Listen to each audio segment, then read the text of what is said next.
se ještě na ní několik věcí dodělat, takže ji uvidíte až 1. září.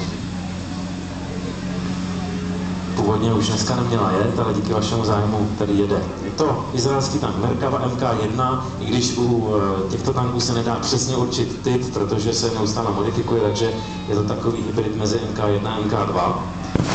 Jeho hmotnost je 63 tun.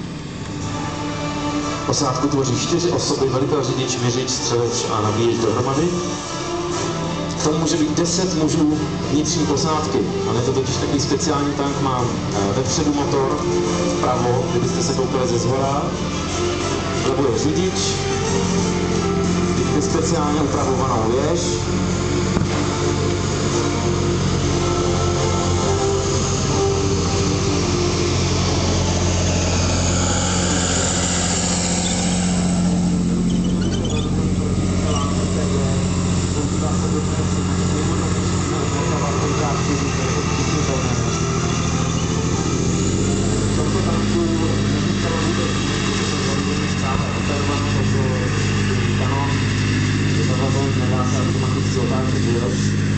Když se koukáme na zezadu, tak v podstatě